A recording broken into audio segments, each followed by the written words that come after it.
আওয়ামী লীগ নাকি তারা রাখবে না, আওয়ামী লীগের নিশ্চিহ্ন করে দেবে। ওরা কি ভেবেছে? আওয়ামী লীগ কি ভেসে এসেছে, না কারো পকেট থেকে বের হয়েছে? ডক্টর ইউনূস ক্ষমতা দখল করেছে একেবারে সন্ত্রাসী কর্মকাণ্ড করে, মানুষ হত্যা করে, মানুষের লাশের উপরে পাড়া দিয়ে, এক এক জায়গায় এক এক রকম কথা বলে। বিল ক্লিন্টনের অনুষ্ঠানে যে কি বলল, এখানে এই আন্দোলন কোনো ছাত্র জনতা ছিল না, কোনো লিডার ছিল না, এটা তার নিজের মেটিকুলাস ডিজাইনের ফলে মাস্টার মাইন্ড দিয়ে আন্দোলন করা হয়েছে।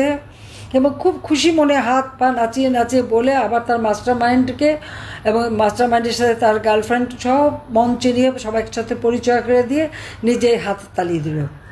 যখন এটা মানুষের কাছে প্রকাশ হয়ে গেল যে এই আন্দোলনটা কোনো ছাত্র আন্দোলন, জনতার আন্দোলন না, এটা তার একটা চক্রান্তের ফসল, সঙ্গে সঙ্গে আবার কথা পাল্টালো। কবে ওয়ার্ল্ড ইকোনমিক ফোরামে যে বলল, হ্যাঁ আমি তো কিছুই জানতাম না, আমি কিছু জানি না, আমাকে ছাত্ররা ধরে নিয়ে বসিয়ে দিয়েছে।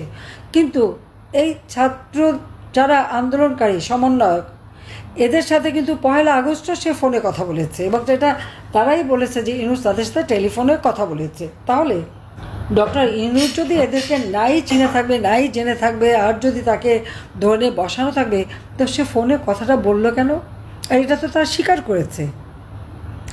মেট্রো রেলে আগুন না দিলে আর পুলিশ হত্যা না করলে নাকি বিপ্লব সফল হতো না, এটাও তো একজন সমন্বয়কের স্বীকারোক্তি। আর তাদেরকে নিয়েই এখন মানে একটা খেলা, মানুষের জীবন নিয়ে খেলা, দেশটাকে নিয়ে খেলা, একটা গভীর চক্রান্ত করে ক্ষমতাটা দখল করে নিয়ে আজকে দেশটাকে নিয়ে খেলছে। কাজে এই জঙ্গিদের হাতে দেশ রক্ষা করতে হবে।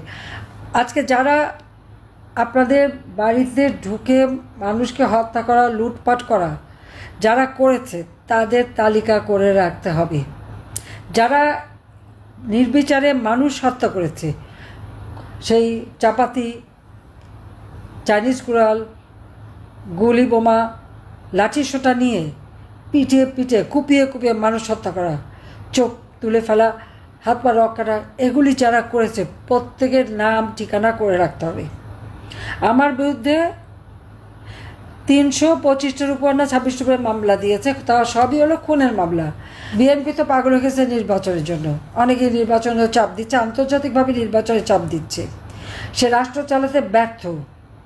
আজকে যেখানে একটা বিনিয়োগ এই 8 মাসে বলতে পারবো না কোনো বিনিয়োগ বাংলাদেশে এসেছে, কোনো আস্থা বিশ্বাস নাই দেশের উপর মানুষের, অথচ আওয়ামী লীগ সরকারে থাকতে সারা বিশ্বের একটা আস্থা বিশ্বাস ছিল। বিনিয়োগকারীরা তারা মানে সারি বেঁধে আসতেন এবং তাদেরকে আমরা সেইভাবেই ব্যবস্থা করে দিয়েছিলাম। কিন্তু আজকে সব কিছু বন্ধ, অর্থনীতি অচল, মানুষের আয় রোজগার নেই, আয় রোজগার কমে গেছে, যুবকরা বেকার, কৃষক ন্যায্য মূল্য পাচ্ছে না, সারের দাম, উপকরণের দাম বেশি, একটার পর একটা ইন্ডাস্ট্রি বন্ধ, শ্রমিকরা চাকরি হারিয়ে বাড়ি ফিরে যাচ্ছে। এইভাবে একটা দেশকে ধ্বংস করা, আমার মনে হয় যার ভিতরে এতটুকু দেশত্ববোধ আছে, দেশপ্রেম আছে, তারা এটা করতে পারে না। আসলে ইউনূসে কিন্তু তা নেই, সে বাংলাদেশটাই তো চিনে না। নাহলে যে কাজগুলি আমি করে ফেলেছি সেগুলি করতে হবে বলে আবার লম্বা গলা করে কথা বলে কিভাবে? কাজে এর হাত থেকে দেশকে রক্ষা করতে হবে, খুনিদের হাত থেকে দেশকে রক্ষা করতে হবে। তার জন্য আমাদের যে যেখানে আছেন, আজকে যেটা ক্ষতি হয়েছে হয়েছে, কিন্তু আর না, ঘুরে দাঁড়াতে হবে, যার যা কিছু আছে তাই নিয়ে এদের মোকাবেলা করতে হবে এবং দেশকে বাঁচাতে হবে, দেশের মানুষকে বাঁচাতে হবে। ইউনূসের যে ভাওতাবাজি, ধোঁকাবাজি, তার যে মেটিকুলাস ডিজাইন, এই ডিজাইনের কথা একদিন প্রকাশ হবে।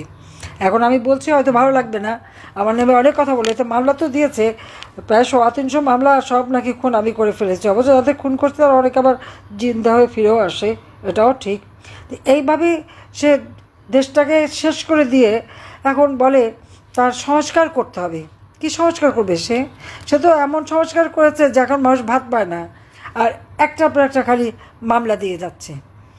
আমার প্রশ্ন ইউনূসের কাছে যে এই যে দায় মুক্তি দেওয়া হলো, হত্যা মামলা তো সব আওয়ামী লীগের নেতাকর্মীর বিরুদ্ধে, তো 15ই জুলাই থেকে যত হত্যাকাণ্ড হয়েছে, যত অগ্নিসন্ত্রাস হয়েছে, এক একটা প্রতিষ্ঠান আগুন দিয়ে জ্বালিয়ে শেষ করে দেওয়া হয়েছে, তাহলে তাদের বিরুদ্ধে কেন মামলা হলো না? তাদেরকে কেন দায় মুক্তি দেওয়া হলো? দায় মুক্তি দিচ্ছে এই কারণে যে ওই সমস্ত ধ্বংসাত্মক কাজের জন্য সে নিজে দায়ী।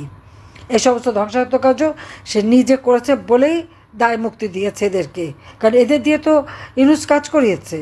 গরিবের ছেলে হাতে টাকা যখন পেয়েছে একে বিক্রি হয়ে গেছে। এখানে কোনো নীতি আদর্শ নাই, সেটা তো আজকে প্রমাণ হচ্ছে। এখন তো একে একে দুর্নীতির সমস্ত খতিয়ান বেরোচ্ছে। কাজে এইভাবে দেশটাকে যারা ধ্বংস করলো এর হাত থেকে দেশকে রক্ষা করতে হবে। এই ধোঁকাবাজের হাত থেকে এবং ফ্যাসিবাদের হাত থেকে দেশকে রক্ষা করার জন্য সবাই মিলে এক হয়ে মাঠে নামতে হবে। আমি সেই আহ্বান সবাইকে জানাচ্ছি। আমি আছি, যত দূরেই থাকি মনে করবেন বাংলাদেশে আমার দেশ, আমি বাংলাদেশেই আছি, বাংলাদেশের মানুষের মাঝেই আছি। আমি জানি এত আপনাদের কষ্টের সীমা নাই, তবে আমি যতক্ষণ আছি অবশ্যই কার কী অসুবিধা আমি দেখবো। আর ফিরে আসলে ইনশাল্লাহ ঘর বাড়ি যাদের যা যা জ্বালিয়ে পুড়িয়ে ছাড়খাড় করেছে আমি আমার সাধ্যমতো সকলকে সহযোগিতা করি আবার জন্য সেই ঘর বাড়ি তৈরি করে ব্যবসা প্রতিষ্ঠান আপনারা করতে পারেন সেই ব্যবস্থা ইনশাল্লাহ করবো। এবং এই দরিদ্র মানুষ এই দারিদ্রের কষাঘাতে আজকে আবার যারা জর্জরিত দারিদ্রের হাত থেকে তাদের মুক্তি দিয়ে তাদের জীবনটা উন্নত সমৃদ্ধ আবার করে দেবো ইনশাল্লাহ। সবাইকে ধন্যবাদ। জয় বাংলা, জয় বঙ্গবন্ধু, বাংলাদেশ চিরজীবী হোক।